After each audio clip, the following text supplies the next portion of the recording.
brought to you by Sensodent K। अभी लेके आए सेंसोडेंट के टूथ का करंट गॉन तो लाइफ का करंट ऑन। तय किया है कि हम आपस में मिल बैठ के हुकूमत बनाएंगे। अभी आप पाकिस्तान पीपल्स पार्टी यानी पीपीपी के नेता आसिफ अली जरदारी को सुन रहे थे। उन्होंने कहा हम मिल बैठकर सरकार बनाएंगे। किसके साथ? पाकिस्तान मुस्लिम लीग नवाज और मुत्ताहिदा कौमी मूवमेंट पाकिस्तान के साथ। सबसे बड़ा पेच प्रधानमंत्री की कुर्सी पर फंसा था, पर वो बाधा भी खत्म हो गई है। कुर्सी पाकिस्तान मुस्लिम लीग नवाज के पास ही रहेगी। हालांकि किरदार बदल गया है। अभी तक चर्चा थी कि नवाज शरीफ चौथी दफा प्रधानमंत्री बनेंगे, लेकिन 13 फरवरी की रात उन्होंने अपना नाम पीछे कर लिया और बोले हमारे नेता शहबाज शरीफ होंगे। जैसा गणित है, शहबाज का प्रधानमंत्री बनना तय है। अब सिर्फ औपचारिकताएं बाकी हैं। तो आज हम जानेंगे शहबाज शरीफ की कहानी क्या है, नवाज शरीफ ने नाम वापस क्यों लिया और क्या ये सरकार वो काम कर पाएगी जो पाकिस्तान में आज तक कोई नहीं कर पाया। नमस्कार, सौरभ द्विवेदी नाम है हमारा और आप देखना शुरू कर चुके हैं लल्लन टॉप का अंतर्राष्ट्रीय प्रसंगों से जुड़ा रोजाना का कार्यक्रम दुनियादारी। तो अब मंजर साफ है। Pakistan Muslim League Nawaz, Pakistan Peoples Party और मुत्ताहिदा कौमी मूवमेंट पाकिस्तान यानी PMLN, PPP और MQM, इन्होंने केंद्र में गठबंधन सरकार बनाने का पाकिस्तान में ऐलान कर दिया है। किसके पास कितनी सीटें हैं? PMLN के पास 75, चुनाव के बाद ज्वाइन करने वाले निर्दलीय सांसदों को जोड़ लें तो कांटा 80 के ऊपर। PPP के पास 54 और MQMP के पास 17 सीटें। तीनों को जोड़ दें तो 150 से ज्यादा सीटें। डायरेक्ट इलेक्शन 265 सीटों पर हुआ। बहुमत का आंकड़ा 134 था, यानी इस गठबंधन के पास अब सामान्य बहुमत से ज्यादा वोट हैं। यानी इन्होंने नेशनल असेंबली के, पाकिस्तान की लोकसभा को नेशनल असेंबली कहते हैं, नंबर गेम में अपने आप को दुरुस्त कर लिया है। इस निचले सदन की बात हमने आपको बताई और बाकी नियम भी भारत जैसे हैं गठबंधन के मामले में या बहुमत के मामले में, यानी कि जिस दल या गठबंधन को साधारण बहुमत मिलता है उसका नेता प्रधानमंत्री बनता है। पर आपने गौर किया यहाँ पर 3 पार्टियों का हित जुड़ा है, इसलिए इस कुर्सी पर भी तीनों की नजर थी।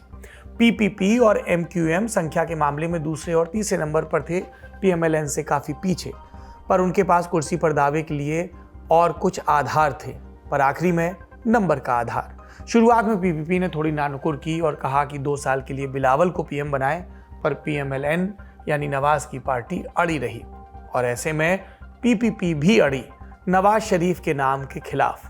दोनों तरफ से इनकार हुआ, फिर इजहार हुआ और आखिरकार 13 फरवरी की दोपहर PPP के चेयरपर्सन बिलावल भुट्टो जरदारी ने प्रेस कॉन्फ्रेंस की और कहा हम नई सरकार को सपोर्ट करेंगे पर कैबिनेट में शामिल नहीं होंगे। Pakistan People's Party does not have a mandate to form government, to form the federal government, और इसकी वजह से I will not be putting myself forward for the candidacy of the Prime Minister of Pakistan. That while we are unable or not in a position to join the federal government ourselves, nor would we be interested in taking ministries in such a setup, we also don't want to see political chaos in the country. The Pakistan People's Party will be willing to support on an issue-to-issue basis and in the case of important votes, a candidate for the Prime Minister of Pakistan to ensure that a government is formed, to ensure that political stability is restored, or and that a government can be formed that can get to the work, get to the point of doing the job of the people of Pakistan. इस ऐलान को शास्त्रों में open relationship कहा गया है। चर्चा चली कि बिलावल ने प्रधानमंत्री बनने का मोह नहीं छोड़ा है, वे दिल से गठबंधन में शामिल नहीं हो पाएंगे। हमने इसे और विस्तार से समझने के लिए पाकिस्तान के वरिष्ठ पत्रकार मजहर अब्बास से बात की और पूछा बिलावल की स्ट्रेटजी क्या नजर आ रही है, क्या वो अपने नेतृत्व में सरकार बनाने की कोशिश भविष्य में करते रहेंगे? जो मुझे रीज़न नज़र आती है, वजह नज़र आती है कि अगर मादी में हम जाएं जो 16 महीने रहे हैं उसमें बिलावल भुट्टो फॉरेन मिनिस्टर थे, लेकिन जो डिज़ास्टर हुआ, जो महंगाई जिस तरह बढ़ी, जिस सतह पे डॉलर पहुंच गया और जिस सतह पे महंगाई पहुंच गई, तो बिलावल भुट्टो ने अपने आप को डिस्टेंस किया विद पीडीएम गवर्नमेंट, और उन्होंने कहा जी मैं तो फॉरेन मिनिस्टर था, लेकिन ये फैसले मैं नहीं करता था, ये फैसले तो शहबाज शरीफ करते थे। लेकिन अल्टीमेटली उन पर क्रिटिसिज्म ये आया कि you are part of the cabinet और आपको वो सारी रिस्पॉन्सिबिलिटी लेनी पड़ेगी। मेरा ख्याल एक एक्सपीरियंस वो इनको सामने है। तो अब अगर एक सिंपल मेजॉरिटी होती तो शायद बिलावल भुट्टो ये पोजीशन नहीं लेते। लेकिन इस वक्त जो पोजीशन है, उन्हें ये लग रहा है कि आने वाले 6 महीने से साल भर बड़े टफ होंगे और फॉर शहबाज शरीफ, तो वो उस कैबिनेट का, उस डिसीजन मेकिंग का हिस्सा बनना नहीं चाहते। तो ये मेरा ख्याल है बिलावल के जहन में स्ट्रेटजी यही है कि हम सपोर्ट करें, हम गवर्नमेंट को डिसलॉज नहीं होने दें, लेकिन हमने अगर मिनिस्ट्रीज वगैरह ली तो मेरा ख्याल है फिर हमको उन सारी चीज़ों को, उन सारे फैसलों को ओन करना पड़ेगा जो फैसले गवर्नमेंट करेगी। तो उनके पेश नज़र यही है, और सिंध में उनकी गवर्नमेंट कंफर्टेबल पोजीशन पे है, सिंध में उन्हें कोई इशू हासिल नहीं है, तो वो सपोर्ट करके पीएमएलएन के गवर्नमेंट को और शहबाज शरीफ को सपोर्ट करके, प्लस अपनी कोई कॉन्स्टिट्यूशनल पोजीशंस, मुख्तलिफ जो पोजीशंस हैं वो हासिल करके, वो एक तरीके से शहबाज शरीफ को सपोर्ट भी कर रहे होंगे, और दूसरी तरफ अपने आप को डिस्टेंस भी रखेंगे कि जो कभी कोई गलत फैसले हुए जिसकी वजह से लोगों में जो है शोर मचा, तो वो अपने आप को कहेंगे कि हम पार्ट ऑफ द गवर्नमेंट नहीं थे, लिहाजा हम बहुत ज़्यादा नहीं कर सकते थे। मेरे नुक्ता नज़र से पीपल्स पार्टी की ये स्ट्रैटेजी है। लेकिन दूसरी तरफ पीएमएलएन के अंदर ये बड़ा स्ट्रॉन्ग आर्गूमेंट चल रहा है कि जी पीपल्स पार्टी को हम इतनी पोजीशंस दें मुख्तलिफ, और वो हमें सपोर्ट करें, लेकिन गवर्नमेंट का हिस्सा नहीं बने, तो कल अगर हमें टफ डिसीजंस करने पड़ेंगे तो पीपल्स पार्टी तो हमारे साथ नहीं खड़ी होगी, तो हम क्यों फिर उनको ये पोजीशंस दें। लेकिन ये अभी एक बहस चल रही है मुस्लिम लीग नून के अंदर, तो वो चाहते हैं कि Peoples Party part of the cabinet हो। इस प्रेस कॉन्फ्रेंस से निकला एक और बयान चर्चा में रहा। बिलावल ने यह कहा था कि सरकार का समर्थन मुद्दों के हिसाब से किया जाएगा। किन मसलों पर टकराव की आशंका है और क्या ये गठबंधन पूरे 5 बरस चल पाएगा? 5 बरस से इतनी वीक गवर्नमेंट चलते हुए मुझे मुश्किल नजर आ रहा है, क्योंकि एक वीक गवर्नमेंट है, किसी वक्त भी कोई भी डिस्प्यूट खड़ा हो सकता है, किसी वक्त भी वोट ऑफ नो कॉन्फिडेंस आ सकती है, या पीपल्स पार्टी अपनी वो सपोर्ट विड्रॉ कर सकती है, तो यू नेवर नो कि किस वक्त सिचुएशन ख़राब हो जाएगी। अल्टीमेटली जो इस वक्त सूरत हाल बन रही है, उसमें तो शहबाज शरीफ साहब के लिए सबसे जो डिफ़िकल्ट टास्क है वो है इस वक्त से लेके बजट तक ये जो पीरियड है, क्योंकि इन बिटवीन इन्हें आईएमएफ के पास भी जाना है, आईएमएफ की कंडीशंस भी एक्सेप्ट करनी है, लेकिन निस्बतन माजी के मुकाबले में, यानी जो 2022 में शहबाज शरीफ प्राइम मिनिस्टर बने थे, इस वक्त वो उसके मुकाबले में एक ऐसी पोजीशन में ज़रूर हैं कि वो कुछ अहम फैसले कर सकते हैं। लेकिन असल चीज़ जो इस वक्त लोगों का है, और ज़ाहिर है एक स्ट्रॉन्ग अपोजिशन के होते हुए आप मैक्सिमम रिलीफ क्या दे सकते हैं लोगों को? आप क्या जो सरकारी मुलाजमीन हैं उनकी तनख्वाहों में इजाफा कर सकते हैं? क्या आप पेट्रोल की क्राइसिस को, पेट्रोल की प्राइसेस को किस हद तक आप कंट्रोल कर सकते हैं? फिर एक बड़ा जो टास्क है वो ये कि जो डॉलर अभी इंटरम सेटअप में नीचे आया था, अगर वो वापस ऊपर जाना शुरू हुआ तो वो जो सिचुएशन है उसमें आपकी इंपोर्ट और एक्सपोर्ट किस हद तक मुतासर हो सकती हैं। तो ये सारे चैलेंजेस जो इकोनॉमिक चैलेंजेस हैं वो इन द नेक्स्ट 6 मंथ्स सबसे जो मेजर टास्क शहबाज शरीफ के पास है वो ये कि ये जो नेक्स्ट 6 मंथ्स हैं ये ऐसे गुजरें कि इसमें महंगाई का एकदम तूफान ना आ जाए, एक ऐसी सिचुएशन ना आ जाए कि लोग ये कहना शुरू कर दें कि ये वही गवर्नमेंट थी जिसने 16 महीने में इतनी महंगाई की थी। उनके सामने ये है कि how to tackle PTI. PTI का जो जाहिर है जो जैसी जितनी महंगाई होगी उतनी पीटीआई की पॉपुलैरिटी ऊपर जाएगी उसमें। तो ये जो है कि how to deal with the PTI, और जाहिर है इमरान खान साहब के बहुत से केसेस अभी अदालतों में चल रहे हैं, उनकी सज़ाओं के ख़िलाफ़ अपील है, जुडिशरी का क्या जो है वो रहता है, इमरान खान साहब को रिलीफ मिलता है नहीं मिलता।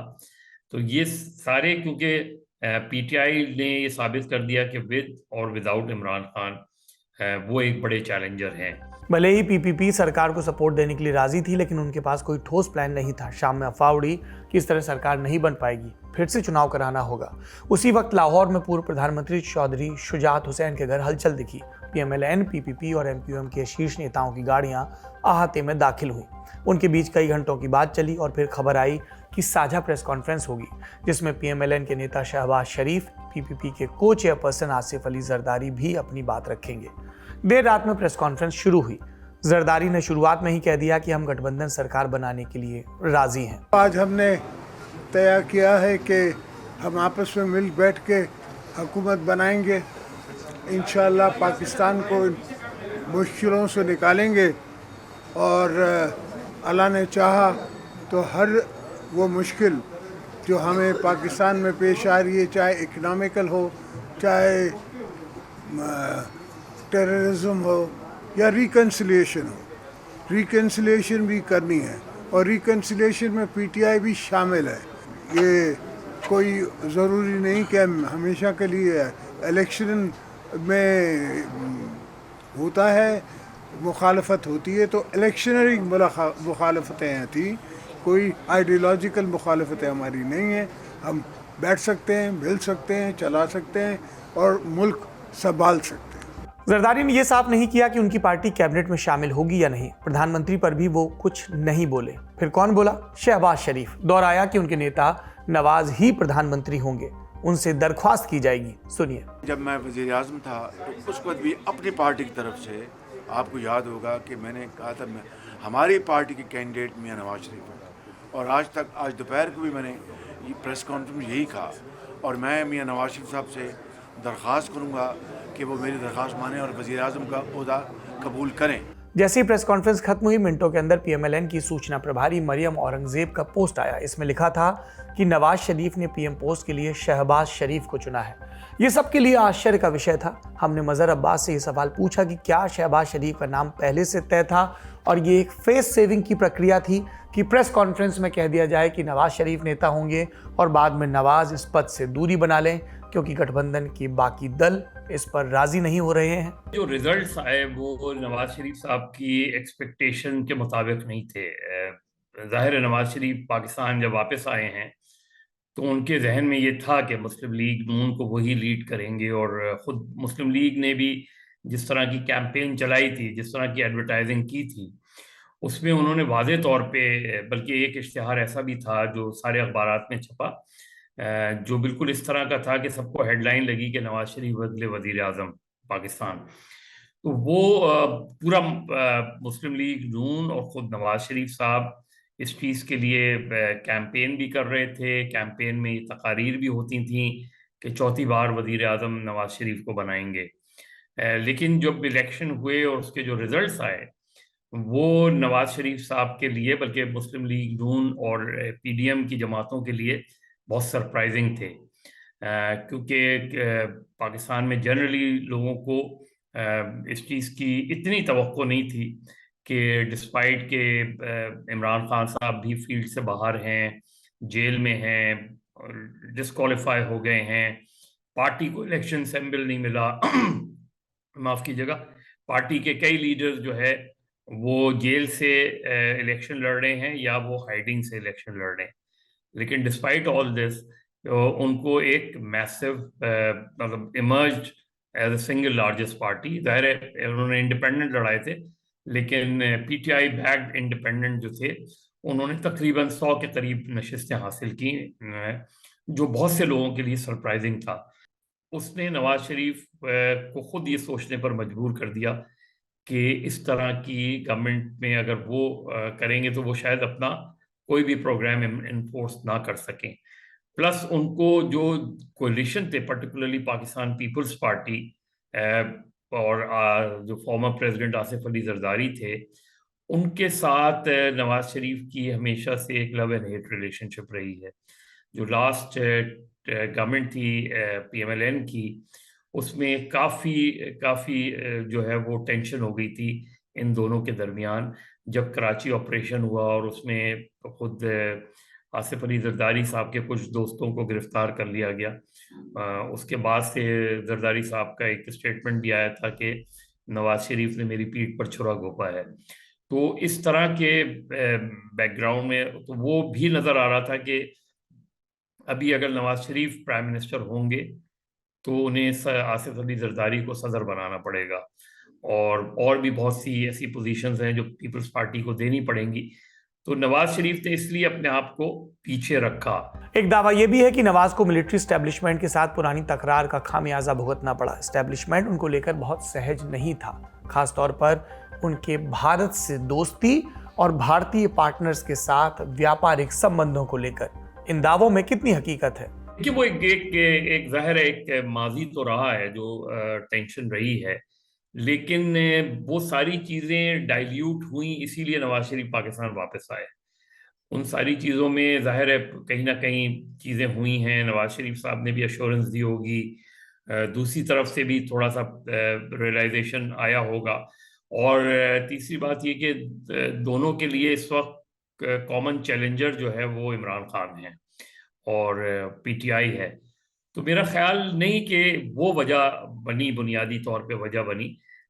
मेरा ख्याल है ये जो रिजल्ट आया है ये सरप्राइजिंग था सबके लिए, और इस रिजल्ट के बाद जो है वो चेंज ऑफ हार्ट हुआ है और यही मशवरा दिया गया, और ख़ुद नवाज शरीफ साहब का भी गालिबन उन्होंने यही सोचा कि इस सिचुएशन में बेहतर है कि ये कोलिशन जो पिछली कोलिशन थी वो कंटिन्यू रहे, और उनका इस वक्त प्राइम मिनिस्टर बनना ठीक नहीं होगा। एक सिंपल मेजॉरिटी भी नहीं है, एक स्ट्रॉन्ग अपोजिशन होगी, और इसलिए उन्होंने शायद बेहतर समझा कि इसके बजाय कि वो खुद प्राइम मिनिस्टर बने, मरियम नवाज को एक तरीके से पॉलिटिकल डेब्यू करने दिया जाए। और गालिबन अब लगता ही है कि वैसे तो पता नहीं होता पॉलिटिकल सिचुएशन का, पॉलिटिकल डेवलपमेंट्स का, लेकिन इट्स माय गट्स फीलिंग कि शायद perhaps it was Nawaz Sharif's last chance. अब गठबंधन सरकार की तरफ चलते हैं। अब तक 6 पार्टियों ने साथ आने का ऐलान किया। उनके पास 266 में से 152 सांसदों का समर्थन है। पाकिस्तानी अखबार डॉन की रिपोर्ट के मुताबिक पीटीआई समर्थित निर्दलीय सांसदों ने कोई पार्टी ज्वाइन कर ली, फिर भी उन्हें रिजर्व सीट में हिस्सा नहीं मिलेगा। इसलिए 70 में से लगभग 60 सीटें पीएमएलएन गठबंधन को मिलेंगी। इस तरह नेशनल असेंबली उनका आंकड़ा 200 के पार पहुंचेगा। पूर्ण बहुमत के लिए मनोनयन के बाद 169 सीटों की जरूरत है, लिहाजा पार्टियों ने अपनी कमेटियां बना दी हैं। उनके बीच पोर्टफोलियो के बंटवारे पर भी चर्चा हो रही है। अगले 3-4 दिन में एक फाइनल प्लान सामने आ जाएगा। फिर 29 फरवरी तक नेशनल असेंबली की बैठक बुलाई जाएगी। 2 मार्च 2024 तक प्रधानमंत्री का चुनाव पूरा कर लिया जाएगा। मौजूदा गणित के हिसाब से शहबाज शरीफ का प्रधानमंत्री बनना तय है। पर कहानी क्या है शहबाज शरीफ की? पैदाइश लाहौर की, वक्त सितंबर 1951 का। उनके पिता मियां मोहम्मद शरीफ अनंतनाग से अमृतसर आकर बसे थे। स्टील और आयरन का बड़ा कारोबार था। विभाजन के बाद पूरा परिवार अमृतसर से लाहौर चला गया। शहबाज की पढ़ाई लाहौर में हुई। ग्रेजुएशन के बाद फैमिली बिजनेस में हाथ बटाने लगे। उनके बड़े भाई नवाज ने 1970 के दशक में पॉलिटिक्स ज्वाइन की। जनरल जियाउल हक के करीबी हुए, लेकिन शहबाज का फोकस बिजनेस पर ही रहा। फिर आया 1988 का साल। पाकिस्तान में आम चुनाव का ऐलान। बेनजीर भुट्टो की पाकिस्तान पीपल्स पार्टी को सब तरफ मिल रहा था जबरदस्त सपोर्ट। जीत तय थी। बेनजीर मिलिट्री और कठमुल्लाओं की आंखों में चुभने लगी थी। फिर उनको रोकने के लिए एक नए संगठन की स्थापना की गई। नाम रखा गया इस्लामी जमहूरी इत्तेहाद, IJI। इसमें बेनजीर के खिलाफ खड़ी पार्टियां शामिल हुई। IJI को नवाज शरीफ लीड कर रहे थे। कई बरस बाद ISI के मुखिया रहे हामिद गुल ने टीवी पर कबूला कि IJI के पीछे फौजी एस्टेब्लिशमेंट ही था। राजनीति में शहबाज शरीफ की यानी नवाज के छोटे भाई की एंट्री भी इसी IJI के टिकट पर हुई। 1988 में उनको पंजाब की प्रांतीय सभा का चुनाव लड़ने का मौका मिला। वो जीतकर विधानसभा पहुंचे, विधायक बने, MLA बने। फिर 1990 में नेशनल असेंबली का चुनाव जीते। उसी चुनाव के बाद उनके बड़े भाई नवाज प्रधानमंत्री बने। हालांकि नवाज की सरकार तय कार्यकाल से पहले भंग हो गई और शहबाज उन्होंने केंद्र की राजनीति छोड़कर पंजाब में पूरी तरह पैबस्त होने का फैसला किया। 1997 के बरस में जब नवाज शरीफ चुनाव जीतकर दूसरी बार प्रधानमंत्री पद की शपथ ले रहे थे, तब शहबाज पंजाब की सियासत साधने की तैयारी कर रहे थे। इस बरस वो पहली बार मुल्क के सबसे प्रभावशाली सूबे के मुख्यमंत्री बने, यानी भैया प्रधानमंत्री और छोटा मुख्यमंत्री। फिर अक्टूबर 1999 में आर्मी जनरल परवेज मुशर्रफ ने नवाज का तख्ता पलट किया। चपेट में शहबाज भी आए, उनकी सरकार भी भंग कर दी गई। और नवाज के साथ जेल भेज दिया गया। 2000 के बरस में शरीफ परिवार को निर्वासन में सऊदी अरब भेज दिया गया। वापसी 7 बरस बाद हुई जब मुशर्रफ ने आम चुनाव का ऐलान किया। 2008 में फिर चुनाव हुए केंद्र और राज्यों के एक साथ। पाकिस्तान मुस्लिम लीग नवाज ने केंद्र में पीपीपी के साथ गठबंधन सरकार बनाई और पंजाब में वो अकेले दम पर जीत गए, यानी शहबाज के लिए दूसरी बार मुख्यमंत्री बनने का रास्ता खुल गया। फिर 2013 के चुनाव में पाकिस्तान मुस्लिम लीग नवाज केंद्र और पंजाब दोनों जगहों पर जीती। नवाज तीसरी बार प्रधानमंत्री और शहबाज तीसरी बार पंजाब के मुख्यमंत्री बने। पंजाब में सब ठीक चल रहा था, पर केंद्र में बड़े भाई नवाज की फौज से फिर अदावत हो गई और 2017 में नवाज शरीफ का नाम पनामा पेपर में आ गया। सुप्रीम कोर्ट ने उनको प्रधानमंत्री पद छोड़ने का आदेश दिया। नवाज ने आरोप लगाया, मेरे खिलाफ न्यायिक तख्ता पलट हुआ। फिर PMLN के अध्यक्ष की कुर्सी भी उन्होंने छोड़ दी और तब उनकी जगह शहबाज को जिम्मेदारी मिली। उन्होंने बार बार कहा, नवाज ने, शहबाज ही मेरे उत्तराधिकारी हैं।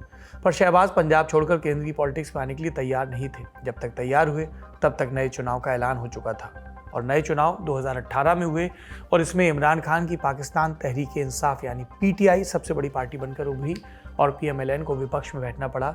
शहबाज शरीफ नेशनल असेंबली में विपक्ष के नेता बन गए और उनके नेतृत्व में विपक्ष इमरान खान को निशाने पर लेने की कोशिश करता रहा। जब तक इमरान को फौज का सपोर्ट रहा, इस विरोध का असर नहीं हुआ। लेकिन अक्टूबर 2021 में फौज और इमरान के बीच खटपट हुई और 2022 की शुरुआत में साफ हुआ कि इमरान अब अपने भरोसे रह गए। विपक्ष ने इसका फायदा उठाया। शहबाज ने विपक्षी पार्टियों को एकजुट किया, नेशनल असेंबली में अविश्वास प्रस्ताव की चिट्ठी पेश की। 9-10 अप्रैल की दरमियानी रात वोटिंग हुई और अविश्वास प्रस्ताव के समर्थन में 174 वोट पड़े और इमरान को कुर्सी छोड़नी पड़ी। फिर नए PM का चुनाव हुआ। विपक्षी गठबंधन में शहबाज के नाम पर सहमति बनी। 11 अप्रैल को वोटिंग होनी थी और PTI की तरफ से इसमें पूर्व विदेश मंत्री शाह महमूद कुरैशी ने नॉमिनेशन फाइल कर दिया। पर ऐन वक्त पर PTI ने नेशनल असेंबली से सामूहिक इस्तीफा देने का ऐलान किया। शहबाज के सामने अब कोई चुनौती नहीं बची। वो निर्विरोध प्रधानमंत्री चुन लिए गए, सदन का विश्वास हासिल कर लिया। उनका कार्यकाल 9 अगस्त 2023 तक चला। कार्यकाल खत्म होने से 3 दिन पहले उन्होंने इस्तीफा दिया, सरकार भंग करने की सिफारिश और फिर केयर टेकर सरकार की निगरानी में 8 फरवरी को आम चुनाव हुए। 10 फरवरी को नतीजा आया। 10 फरवरी को 13 फरवरी की रात गठबंधन सरकार का रास्ता साफ हुआ, जिसके बारे में हम आपको लगातार दुनियादारी में बता रहे हैं। अब अगर सब ठीक रहा, पाकिस्तान के मामले में ये बार बार कहना पड़ता है, तो शहबाज शरीफ मार्च में दूसरी दफा प्रधानमंत्री पद की शपथ ले सकते हैं। ये तो हुआ पाकिस्तान के नए होने वाले प्रधानमंत्री का परिचय।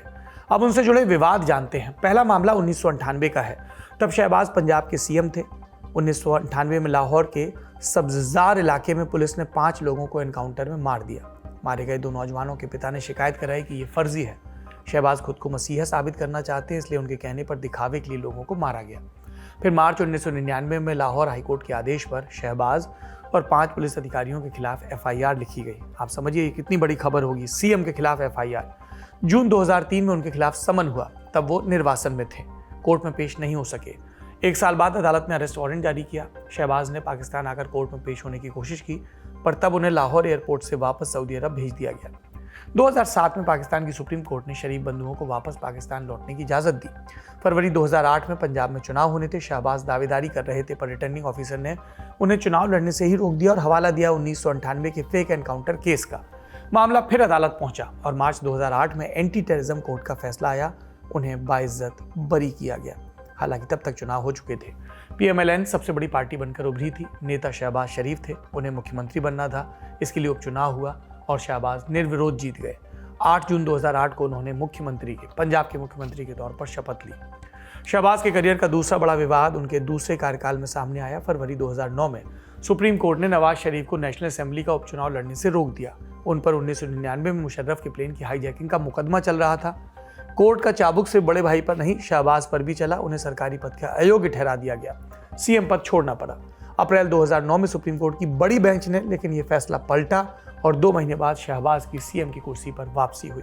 ये तो 2 हुए विवाद, पर शहबाज शरीफ को एक और वजह से याद किया जाता है अब तक, इंफ्रास्ट्रक्चर के विकास के लिए और शादियों के लिए। शहबाज ने मुख्यमंत्री रहते हुए खूब पुल और अंडरपास बनवाए।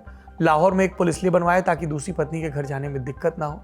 ये कहानी इतनी मशहूर हुई कि उस पुल को आज भी हनी ब्रिज के नाम से जाना जाता है। पर हनी ब्रिज की कहानी यही नहीं रुकती। तीसरी दफा भी शहबाज शरीफ ने शादी की, कुल जमा 3 ज्ञात शादियां।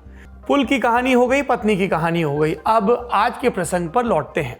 पिछली दफा जब शहबाज शरीफ प्रधानमंत्री बने थे तब उनके बड़े भाई नवाज निर्वासन में थे। ऐसे में सरकार और पार्टी से जुड़े वो फैसले लेते थे, कैबिनेट लंदन जाती थी। लेकिन इस दफा शहबाज क्या करेंगे? क्या सिर्फ वो चेहरा रहेंगे, बागडोर नवाज के हाथ में ही रहेगी, या फिर PMLN के अंदर भी व्यवस्था परिवर्तन दिख सकता है? 1990 में जब for the first time Nawaz Sharif साहब from chief minister to prime minister के कैंडिडेट बने, तो एक मीटिंग में ये डिस्कस हुआ कि अब नवाज शरीफ चूंकि प्राइम मिनिस्टर बनने जा रहे हैं, तो who should be the chief minister. तो उस वक्त एक राय ये आई, और जो राय अल्टीमेटली प्रिवेल की, कि उन्होंने कहा कि इट डजंट लुक नाइस कि एक भाई वजीर आजम हो और दूसरा भाई चीफ मिनिस्टर। तो उसका नतीजा ये हुआ कि 1990 में मुस्लिम लीग नून के बहुत ही जो है वो आम से वर्कर थे, गुलाम हैदर वाइन, उनको फिर चीफ मिनिस्टर पंजाब बनाया गया। फिर 93 में ज़ाहिर बेनज़ीर भुट्टो की गवर्नमेंट आ गई थी, नवाज शरीफ साहब की गवर्नमेंट ख़त्म हो गई थी। 97 में फिर फॉर द फर्स्ट टाइम ये हुआ कि नवाज शरीफ साहब प्राइम मिनिस्टर बने और शहबाज शरीफ चीफ मिनिस्टर बने उसमें, लेकिन वो गवर्नमेंट लास्ट नहीं कर सकी और 12 अक्टूबर 1999 को इनकी गवर्नमेंट ख़त्म कर दी गई। तो शहबाज शरीफ हमेशा से एज ए जूनियर पार्टनर रहे हैं और डोमिनेट पॉलिटिक्स को भी और इवन फैमिली को भी वो नवाज शरीफ करते हैं। जब 1999 को कू हो गया, उसमें नवाज शरीफ भी गिरफ्तार हुए, शहबाज शरीफ भी गिरफ्तार हुए। फिर जब एक डील हुई with Pervez Musharraf, former president और आर्मी चीफ जनरल मुशर्रफ से जब डील हुई, उसके बाद हुआ ये कि जब ये वापस बाहर जा रहे थे, सऊदी अरब एग्जाइल में जा रहे थे, तो शहबाज शरीफ बाहर नहीं जाना चाहते थे।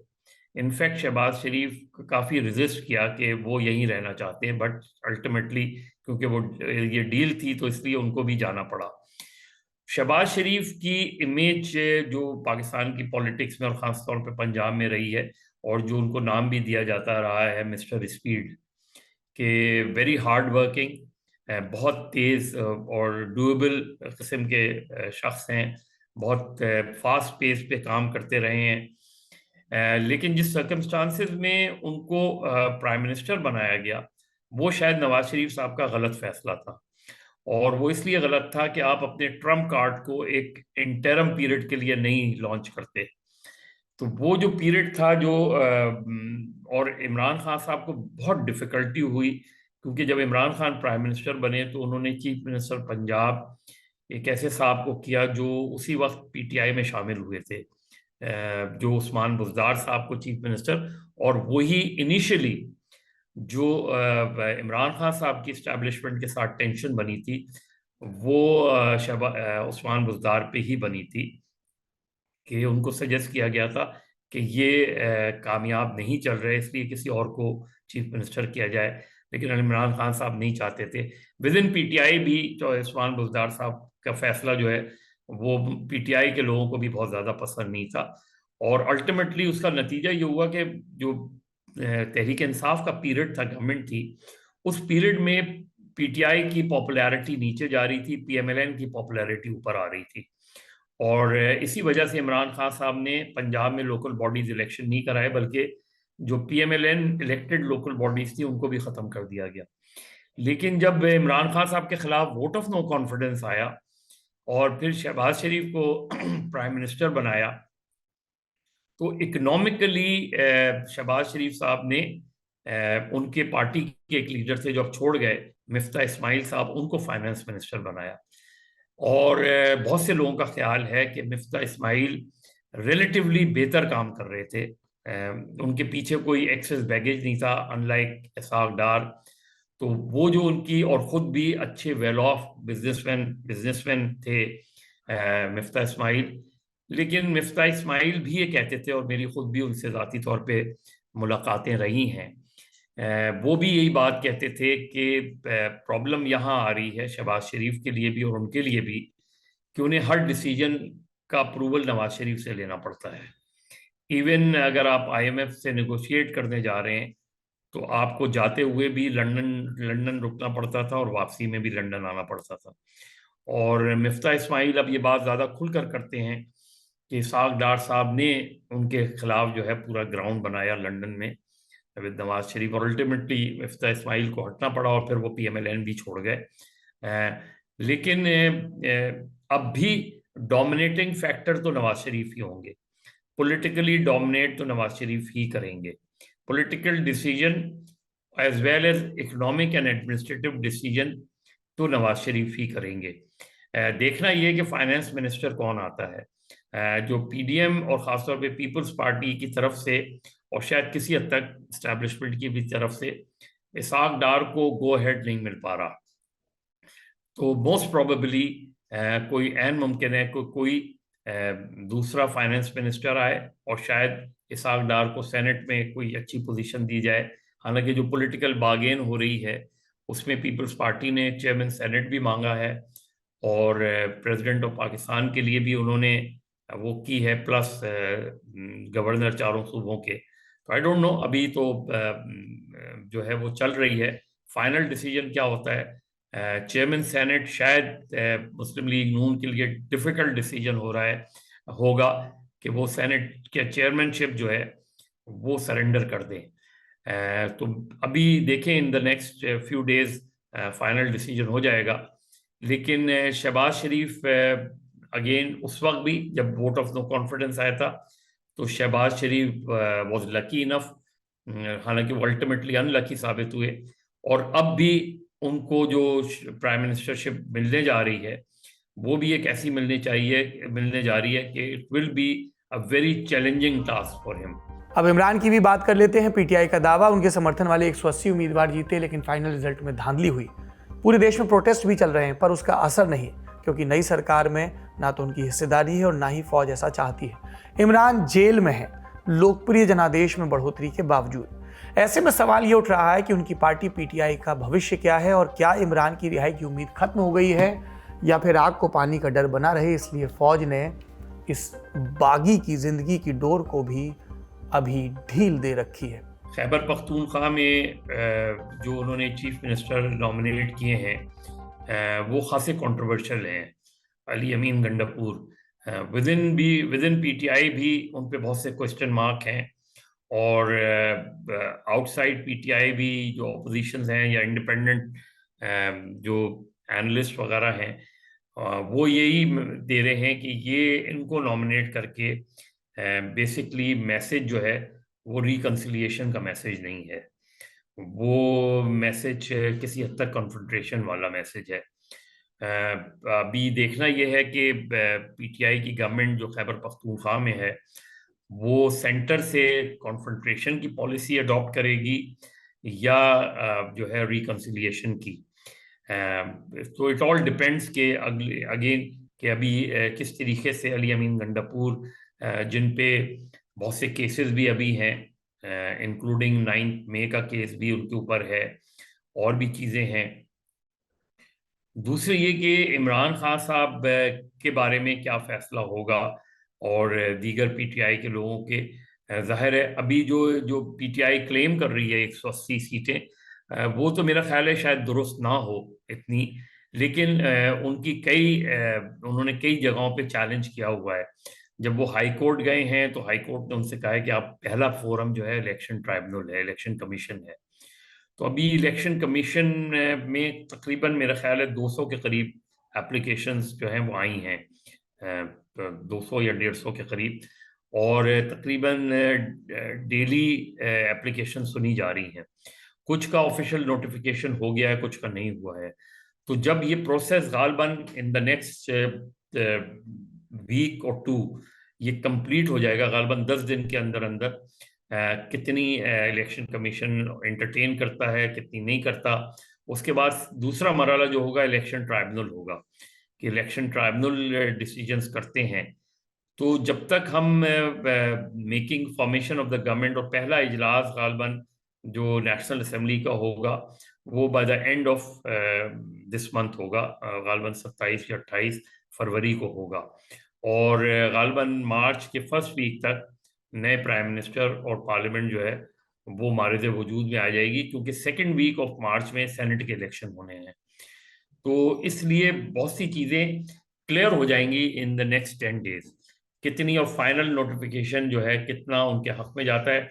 बाकी हाई कोर्ट सुप्रीम कोर्ट पे वो जो है वो चलती रहेंगी, लेकिन अल्टीमेटली इलेक्शन कमीशन के लेवल पे और इलेक्शन ट्राइब्यूनल के लेवल पे जो भी एप्लीकेशन अगर एक्सेप्ट होती हैं पीटीआई की तो उनकी सीटों में इजाफा हो जाएगा, अगर नहीं होती हैं तो जाहिर है जो उनके ओपोनेंट्स हैं उनकी सीटें अपनी जगह बरकरार रहेंगी। तो one has to wait for another maybe a week और 10 डेज कि जिसमें क्लियर हो जाएगी सिचुएशन कि किसके पास कितनी फाइनल टैली कितनी रहती है। पाकिस्तान का ये प्रसंग यहीं पर समाप्त होता है। शुभ रात्रि, शुक्रिया।